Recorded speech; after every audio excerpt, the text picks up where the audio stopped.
الله أكبر الله أكبر الله أكبر الله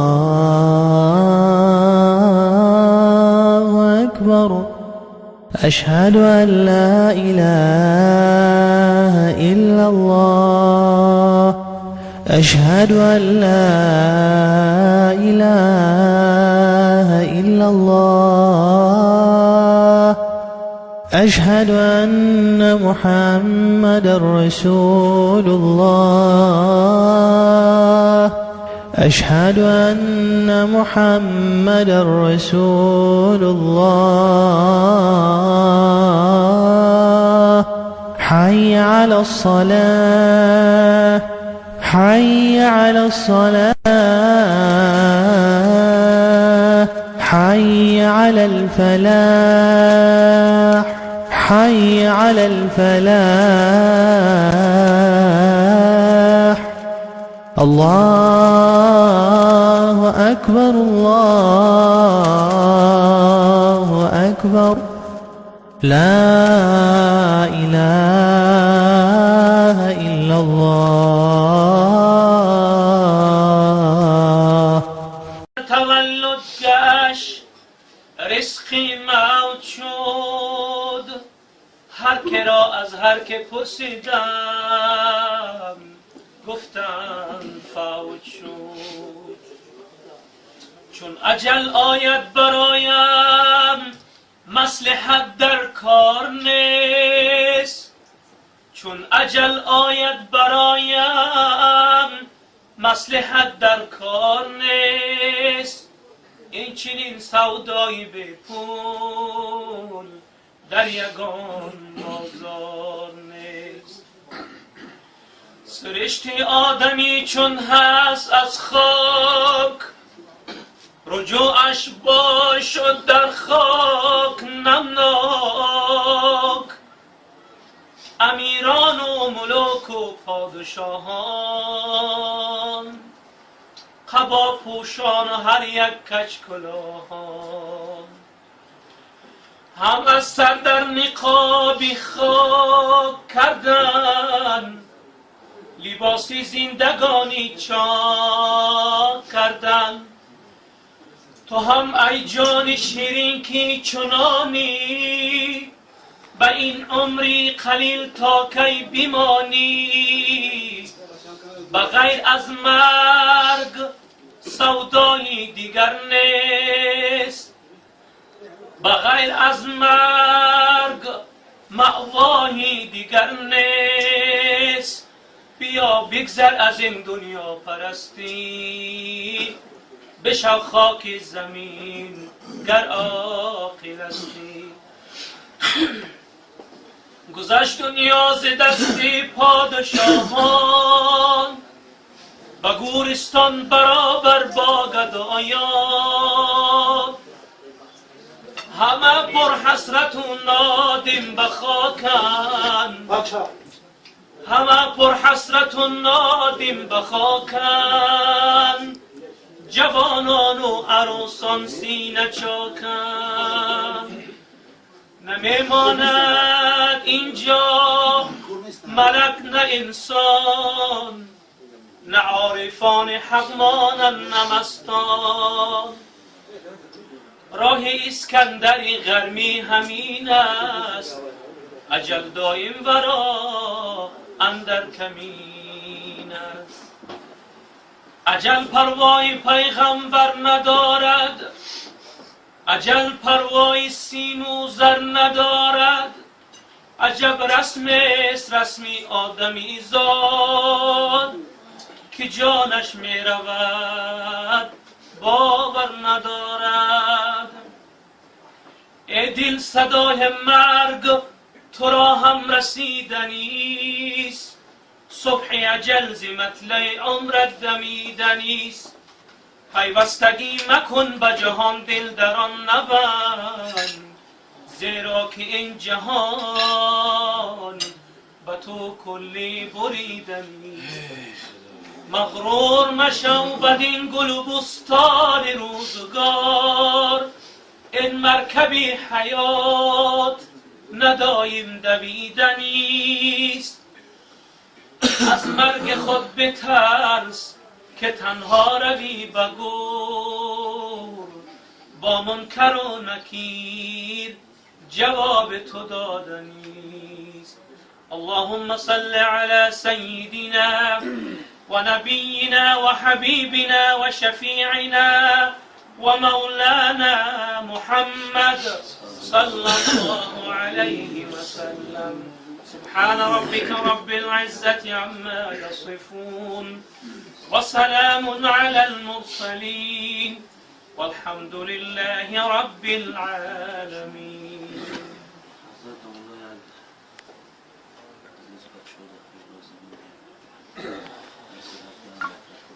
بسم الله الرحمن الرحيم. قال رسول الله صلى الله عليه وسلم: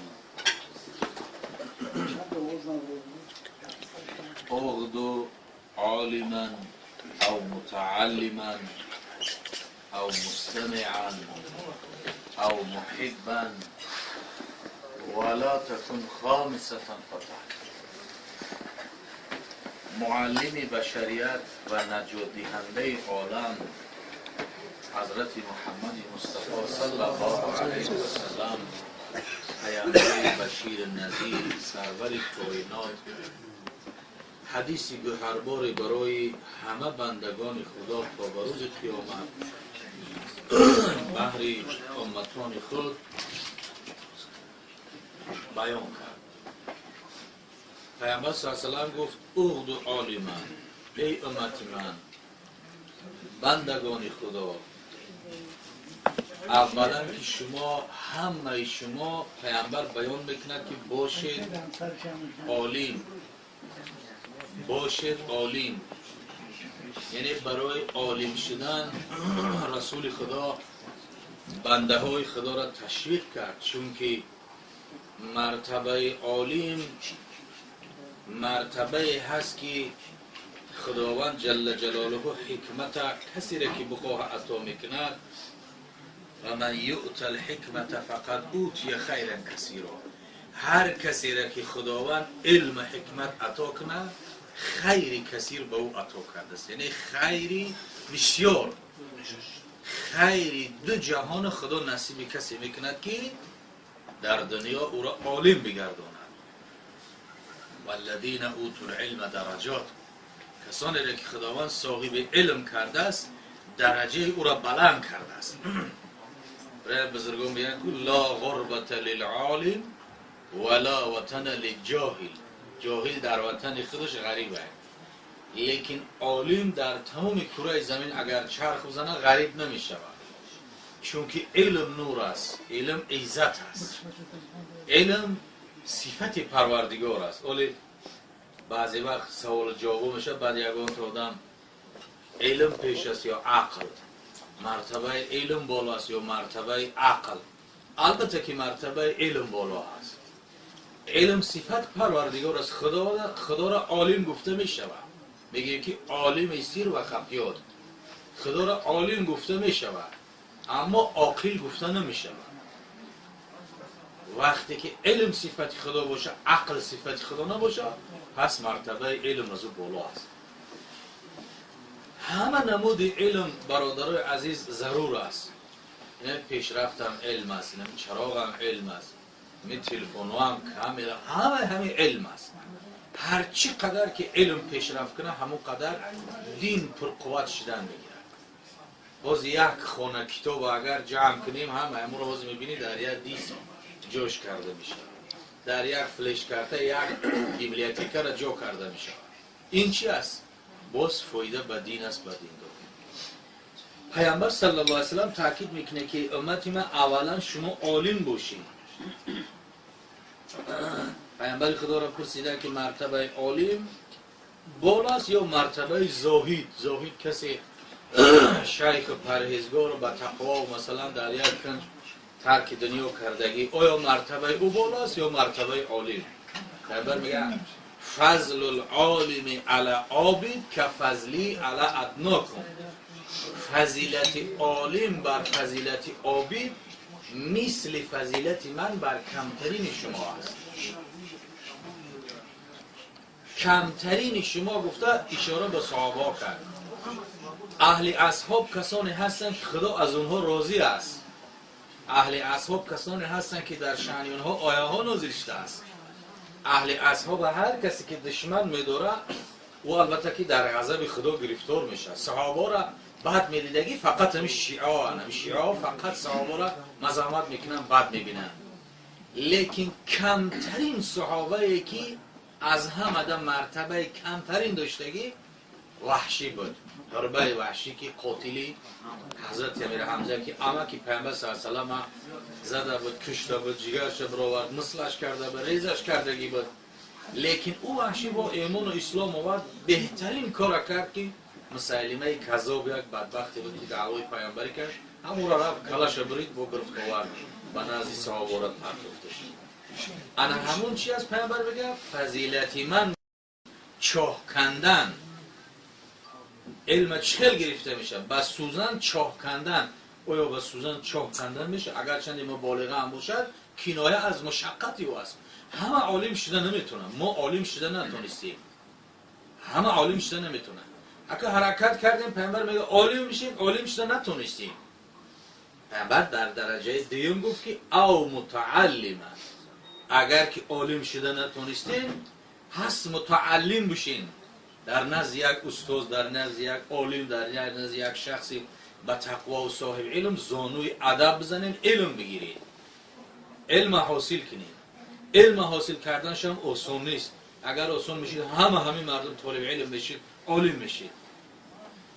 خب اگر عالم شده نتونید، پیامبر گفت متعلم بشین. متعلم طالب علم که طالب علم وقتی که به نزد استاد زانوی ادب میزنه، درس تعلیم میگیره، هر باره که نشست میکنه علم میگیره، از نزد عالم زمانی که از جاش کس همه سهو و خطاش ریخته میشود، گناه های صغیرش البته همش میریزه، مثل طفل نو از مادر زاده شده بیگناه میشود. و هر یک درسی گرفتگی مرتبه طالب علم خیلی بالا است. خب اگه همه طالب علم هم شده نمیتونه، این همی جمعی مجلسی ما هستیم عالم شده نتونستیم. خب پیامبر میگه عالم نشدی، متعلم بشه، طالب علم بشه. در پیش یک عالم رفته درس تعلیم بگیرین. الحمدلله در همینجا دملوها هستن، در پیش شما درس تعلیم بگیرین. حضرت دملو هستن، درس بگیرین، تعلیم بگیرین. خب عالم هم که نشید، متعلم هم که نشید، پیامبر گفت او مستمعا. اگر عالم شده نتوانستی، متعلم شده نتونستی، پس مستمع باشد. عالم و متعلم گوش کنندش باش. در هر جا که صحبت علما شد رفته گوش با اندازه که چی میگوید، پند نصیحتشون را قبول کنین. هر چی که از خدا و از پیامبر گپ میزنن او را قبول داشته باشین، با گفته و عمل داشته باشین. الحمدلله که اگر عالم و متعلم شنی که مشکل تر باشه، مستمع شن. الحال همه شما مستمع هستین، یک تشه هستین، یعنی گوش کننده علما باشین. اگر به شرطی که وقت نشید و مشکلات شد، اگر گوش کردن که نتونستی، مستمعا او محبا. چهارمش دوستدار اینها باشین. عالم و متعلم دوست بدارین. اگر متعلم هم نشدی، اگر گوش هم وقت نیفتی گوش کردنش نه، لااقل همواره دوست بدار که فردا روز قیامت آمنا و صدقنا که امتی رسول خدا صلی الله علیه وسلم که اکثر داخل جنت می شود. پیامبر در حدیث می گفت کل امتی یدخلون الجنه الا من ابا. همه امتی من، پیامبر میگه، داخل جنت می شود الا من ابا، مگر کسی که ایوا کنه جنت رفتن نخواهد. صحابه حیران شدند چخیل جنت رفتن نمیخواد، کی باشه او؟ پیامبر در جوابشون گفت و من ابا یا رسول الله، ای پیامبر خدا کی است که او ایبا میکند نمیرود جنت؟ پیامبر گفت من اطاعنی دخل الجنه و من عصانی فقط ابا. هر کسی که از شما اطاعت من داشته باشه داخل جنت میشه، لیکن کسی سرکشی و تجاوز کند اگر او داخل دوزخ میشه، جنت نمیشه. پس با جنت رفتن امتی پیامبر در اخیر که هر چیز بهانه کرده داخل جنت شون میکنن، لااقل نفری را از امت پیامبر بگه که مسلمان بود اما در دوزخ هست. دیگه علما را دوست می‌داشتی اما در گوشه او در اونجا گرد. پیامبر صلی الله علیه و سلم وقتی که امتش پرسش میکنن که آیا در دنیا علما را دوست می‌داشتی؟ اگر بگه بله دوست می‌داشتم، داخل جنت میشه. دوزخی را میگه علما را دوست می‌داشتم، میگه نه دوست نمی‌داشتم. دوزخی میگه در دنیا هر کی جو می‌دیدم می‌گریختم، مذمت می‌کردم، شومشون می‌دیدم. هستم خیلی دام. اهل علم ببینه می‌گریزه میره یا شوم می‌بینه یا نمی‌خواد یا نمی‌فورش، خیلی دام هستم. پس میگن آیا یگان نفری را دوست می‌داشتی که علما را دوست بداره؟ او برای که گناهگار جنت بودم در کرده. بعد میگه بله او خودم شومشون می‌دیدم. یکی یک رفیق داشتم، اون رفیق ما را دوست می‌داشت. و خاطره که تو نفری رفیق گرفته که رفیقی تو علما را دوست می‌داشت داخل جنت میشه. یا کمترین بهانه کسی میگه من در دنیا یک عالم پشت کرده از یک آب گذراندم، کفش یک عالم پیش موندم، در نزد یک عالم تعلیم گرفتم. گفته همین چیزا را چیکار میکنن؟ دلیل میارن که خدا ما در خدمتگار دینت خدمت کردیم، ما را ببخش داخل جنت. حتی پرسیده میشه که چگونه محبت داشتی؟ میگه خدایا میگه یکی از فرزندها من نام یک عالم گذاشتم. بسیار از اون مثلا گاه میشه بچه ها مونه یک داملو را یک عالم دوست بریم، نام بچه مونه نام همون را میمونیم که خداوند همین بچه مرا مثل همو بگردان گفتن به همین نیت اخلاص میمونیم. این البته خوب است. میگه خدای علما را دوست میداشتم که نام بچه ها ما نام اونها را موندم و هم داخل جنت میشن. خب پس از همین 4 تا پیامبر میگه یک تشه باشیم: عالم، متعلم، مستمع گوش کننده، محب دوست دارنده اینها. از همین 4 تا حتما یک تشه باشیم. اگر هر چاشه باشه نور علی نور. اگر عالم هم که نشدین 3 تا دیگه شه باشین: طالب علم، گوش کننده و دوست دارنده.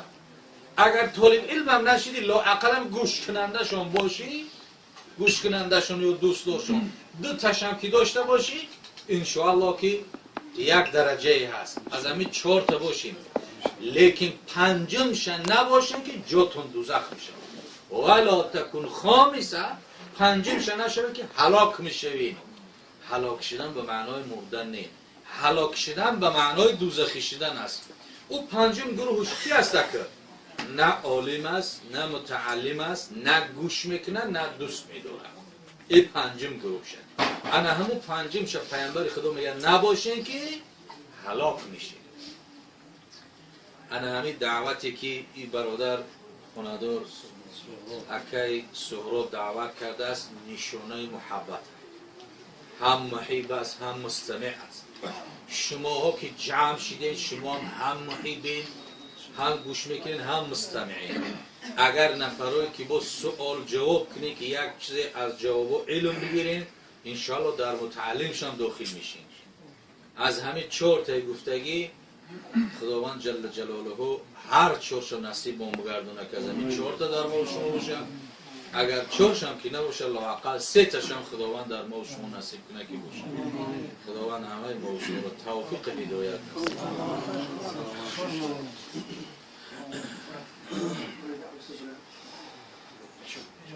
چیه شیر محمد چیه؟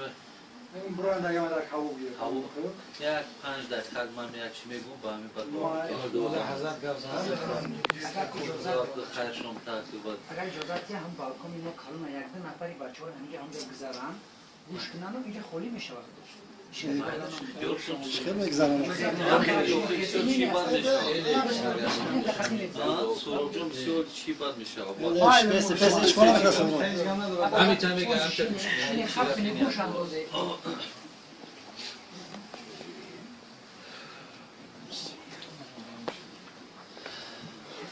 بار دیگر برادرای عزیز السلام علیکم و رحمت الله و برکاته. قبلا باز همه شما رو به این شبکه بهتر از 1000 ماه. لیلة القدر خیر من 1000 شهر. و سال بگردونیم بیشتر از 83 سال عبادت نافله. کسی که ایمانند و احتسابند، پیامبر گرامی می‌فرماید من قام لیلة القدر ایمانند و احتسابند غفر له ما تقدم من ذنبه. کسی که اگر از روی ایمان و از روی اخلاص این ماه این شب پاس می‌دارد، این شب گویم با بیدارخوابی که الحال شما دارین میگذراند، الله مهربان کلی گناه‌های او را میبخشد و در نامه اعمالش با ثواب بیشتر از 84 سال عبادت نافله را کتابت میکند. شما را همتون به این شب قدر، بهترین از شب‌های ماه رمضان، بهترین از شب‌های سال به شمار می‌رود، تبریک و تهنیت میگویم و از خداوند خواهان او میشویم که همه ما را محبت بیدار نگه داشتن این شب و آن اخلاصی که در این شب باید داشته باشیم، خدا آن اخلاص ما را هم بیدار نگه می‌دارد. بعداً برادران عزیز و گرامی، خدا را به عدد شکر میگویم که الحال که ما با شما روبرو صحبت میکنیم، در غایب ما هم شما از آن برآمدهایی که هست از اهل علم میگویم، مردم ما و شما آشنایی داریم، شما گوش میاندازیم و گمان ما همه که دیگر خدا خواهد آن چیزهایی که برای گفتنی بود در این 10 ساله هایی که در دست میکروفون داشتیم و منبر داشتیم، خب هر چیزی که اندک وقت هم غنیمت شماردیم و گفتنی هامون در همون برآمدها قید کردیم. شما بیشتری اونها را میتونید که از اون دیسک ها استفاده برین.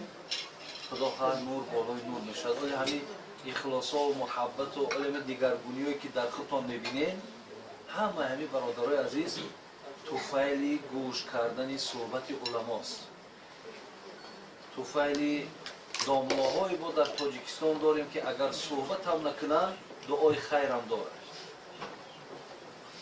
که اونا همیشه در حق شماها با دعاها هم دارن که خدای مردم ما را توفیق و همه‌اش زائد گردونه گفته. آنها با طریق دعاهاشون و ایزا با طریق دعوتاشون خدای مهربان به چگونه یک دیگرگونی های در ما و شما پیدا شده است. یک آیتی را از سوره مبارکه حج میخوانم. والله اعلم آیت یا 41 یا 42 هست. کم کم همین کامپیوتر ما هم علاقه ویروس رو ماهیه. تری کم یکی گوگو یکون چیش انا میشود برای همین خیلی على أساس السورة المباركة حجة. أعوذ بالله من الشيطان الرجيم. الذين إن مكناهم في الأرض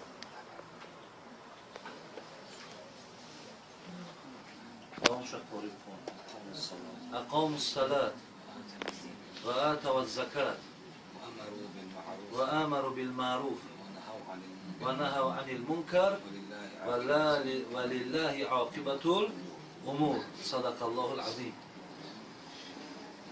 برادرای عزیز، همین آیت در سوره مبارکه حج وقتی تفسیرش نگاه میکنیم، حضرت عثمان رضی الله عنه میگوید ما اصحاب پیغمبر، ما شاگردهای پیغمبر، ما پیروای پیغمبر، ما لشکرهای پیغمبر، ما محبوبهای پیغمبر، همین 4 چیز وظیفه دائمی خودمان اختیار کردیم. کلید فتح و برار و کشایش دائم در دست ما بود و در همه جا ما ظفر میافتیم و سربلند میشدیم. صاحبای تفسیر میگویند که اگر بنده های خوبی خدا شما هم پایبند این 4 چیز باشین، برای شما هم خداوند دروازه های فتح خود، دروازه های ظفر خود، دروازه های برکت و خیر بالا تو میکشاید. اینها چی بود؟ یکم برادر ما قاری خان و پای داشتن نماز. هیچ وقت نماز فرض شده خدا از ما فوت نمیشد، هیچ وقت. عبدالله ابن مسعود میگه پیغمبری نازنین پرسیدم ای العمل احب الی الله، همین پروردگار عالمیان، همین ذاتی که طرفت العین جهان برهم زند، کس نمیتواند که او را دم زند، در یک لحظه چپش میکند، هیچ کس حق نداره پرسش. همین خدای مهربان از بنده کدام عمل دوست میدارد؟ ببینید عبدالله ابن مسعود میگه پرسیدم پیامبر، گفت الصلاة علی وقتها، نماز در وقتش خواندن خدا دوست میدارد. خدا دوست میداره که شما، ما برادر عزیز، خانواده های ما و شما در وقتش نماز خوانند، نماز تأخیر نکنند، در نماز سهلگاری نکنند. چگونه که سوره ماعون میگه فویل للمصلین الذین هم عن صلاتهم ساهون. این خداوند میگه ویل بر آن نمازگزار. برادر عزیز، نماز میخوانی با خدا میگه ویل به تو. ولی تفسیر ابن کثیر مشهورترین تفسیر روی دنیا میگه الویل، ویل بعد تحلیل میکنه برای چی خدا ویل گفت برای نمازگزار. این ویل چیه؟ الویل واد فی جهنم تستعیذ منه جهنم کل یوم 70 مره. برادر عزیز، این را صاحب تفسیر ابن کثیر میگه همین وادی ویل آنقدر حرارت عذابش زیادی هست که حتی دوزخ خدا از حرارت این هر روز به سوی خدا 70 بار پناه طلب میکنه که خدایا مقصد مرا به این روبرو نکن.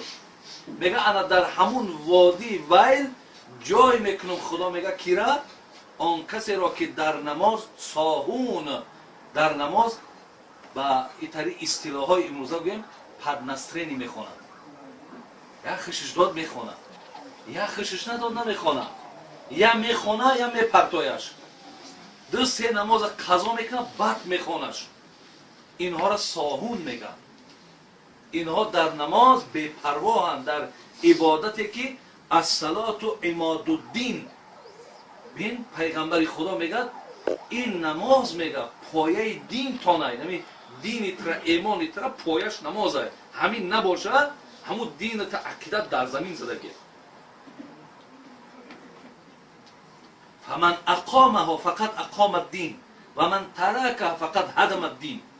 کسی همین نماز قائم داشت دینش قائم داشت، کسی نماز قائم نداشت هدم الدین، خانه دین چپه شدگی، خانه ویرانه. من لم یحافظ بین من حافظ علیها.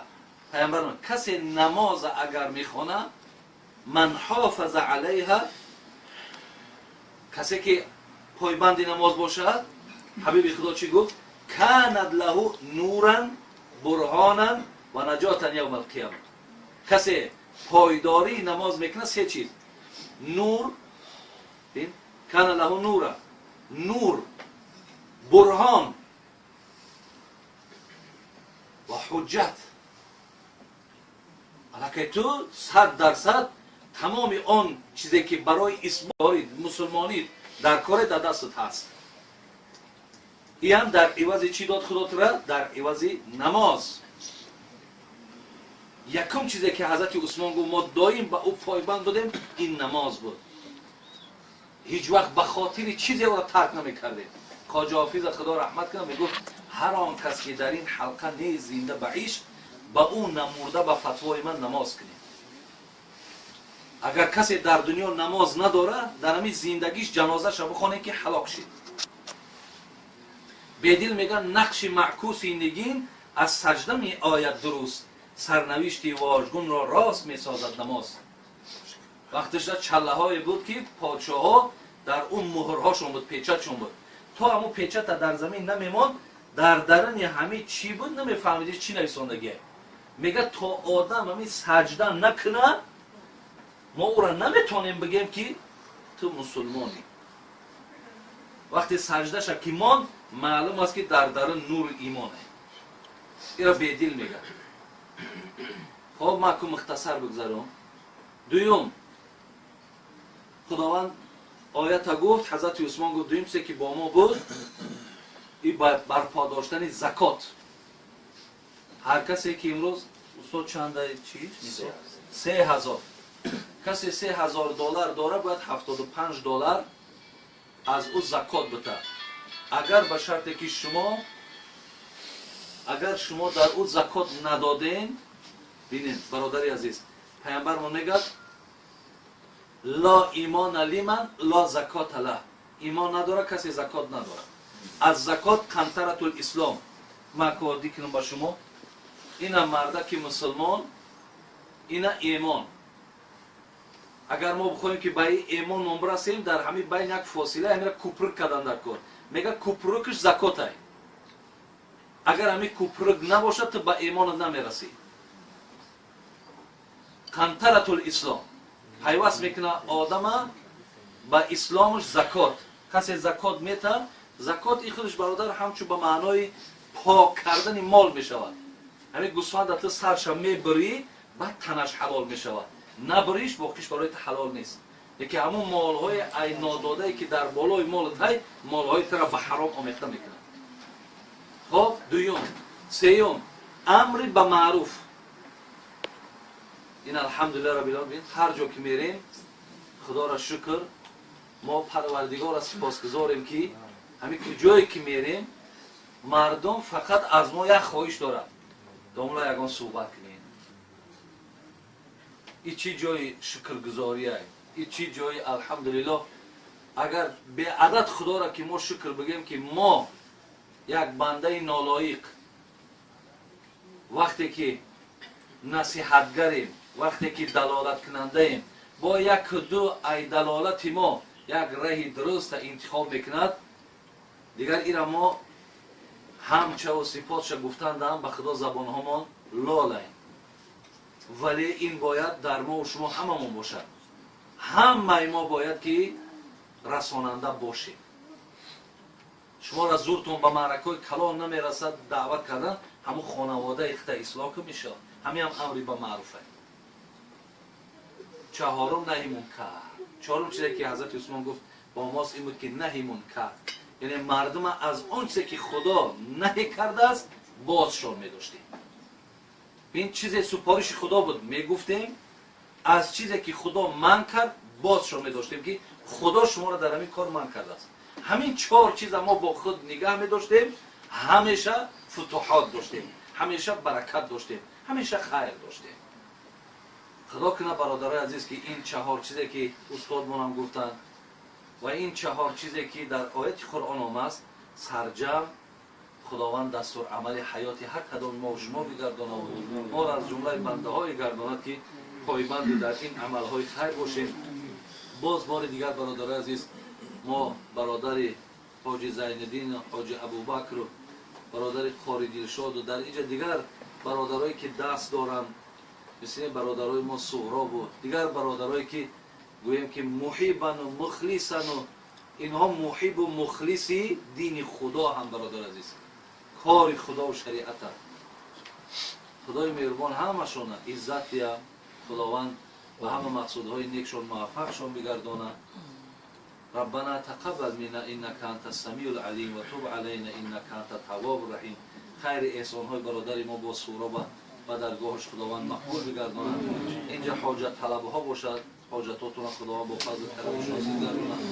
برادر ما شیر محمد هم فرزند شیر بچه‌ش عمر دراز و ایمان کامل و سعادت دنیا و آخرت و دیگر فرزندایی که از این برادرای ما هستند، خدا فرزندای شما را هم در یک روحیه ترس خدا و خداشناسی به وایا برسونه.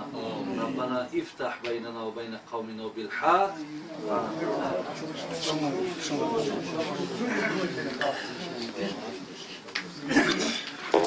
خیرتون برکتی باید.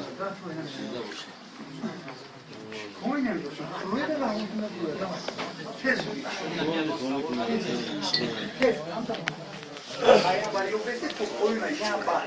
حضرت ببخشید من برادر ما یک 8 سال شد بازم دوستم شما سرجم میده یک یهب لمن یشاء و یهب لمن یشاء خدای مهربان از این نعمت فرزند و برادران و جمعی برادرانی که در آرزو و اشتیاق این نعمت هست خدا محفظت بیایشان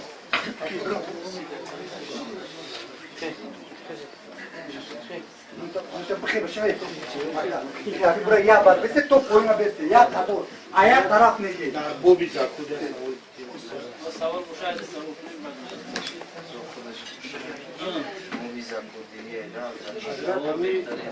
برای بچه‌های بزرگ نام بزرگ همین زکات این مودا دیگه وقتی با رسیدیم ادو میرن خب این وقت معین موی دکات بگم برای سالم اخیرش میاد من هر سال همون وقت میگیم یکی بهترینش موی این مبارک انت کم تا کرون آراش میده مثلا صبحتمون انیق نمیشه همین مودا اگر چیزی نمی‌آسه اما خوبش همون هر سال هم موی دکات بردن یا که دکات که ادوب نباشه مثلا برای تو در برای ثواب رمضان یک قسمش تخمین رمضان دا بده.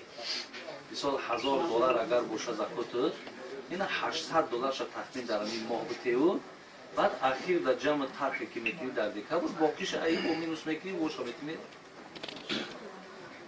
مثلا یک قیز شد جدو کنیم بتیم آه بده سال $1000 شد مثلا $1000 آه بله چند پوکیمون باشه دو خیلی صبح تو آخر رابطه ما از این طرح جمع میکنی تمام معین میشه میره هم ثواب رمضان میگیری هم زکات ایدادن بسو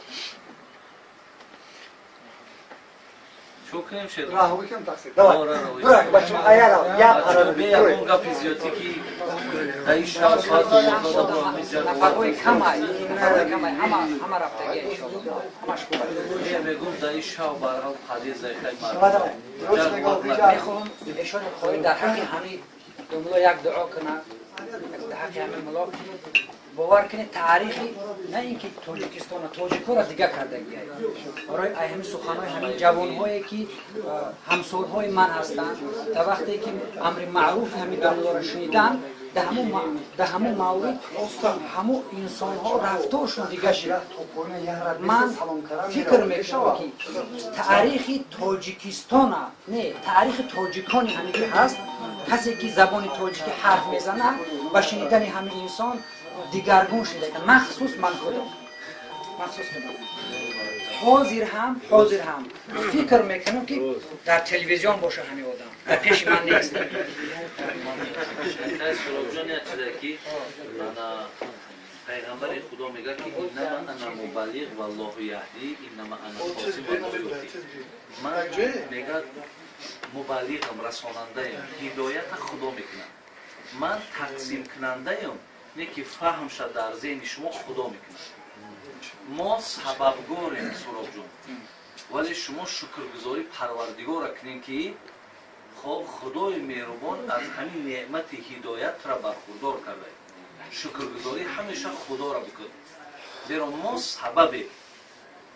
سبب ولی هدایت شما برکت شما و فضل شما همه ایجانی به خودشه خدا برکتون تا ما هم خرسندیم که یک دو وقتی ما را میگه ما را یک خواهر زنگ میزنه میگه بابای حاجی من نو با احترام شوهرم رسیدم یا من نو مقصد صاحب سطر شدم خیلی که من او خرسنده که در داخل خودم احساس میکنم خدا میدونه و خودم ولی به هر حال هم که باشد این همش فضل خدا های این همش مهربانی خدا های بر شما خدا برکتون تصور حلقه دونلو باید دوی دیگر در حق کمی سرجم بچه‌م بیا اویستا خد بیا برو بچه‌م بیا محمد امیر است حول حولنا يا حسن الحال اللهم يا مقلب القلوب والأبصار سر قلوبنا إلى دينك وإلى طاعتك شمايا خلاصيو بيروز بيقوم برو اكا کامپیوتر رفتیو نه بچه ضروری همین آدم باید برو یکو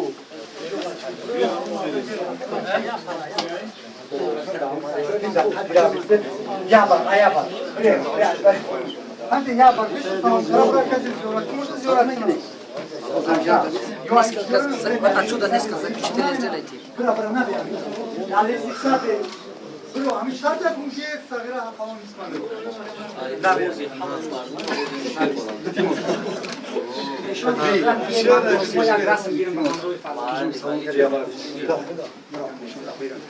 یا بار التماس یا بخشا چقدر بیز باشی نمیشه برای اول تو پالیسا به سلام کرا میرو کل سر یا کن یا بار همیشه یا بار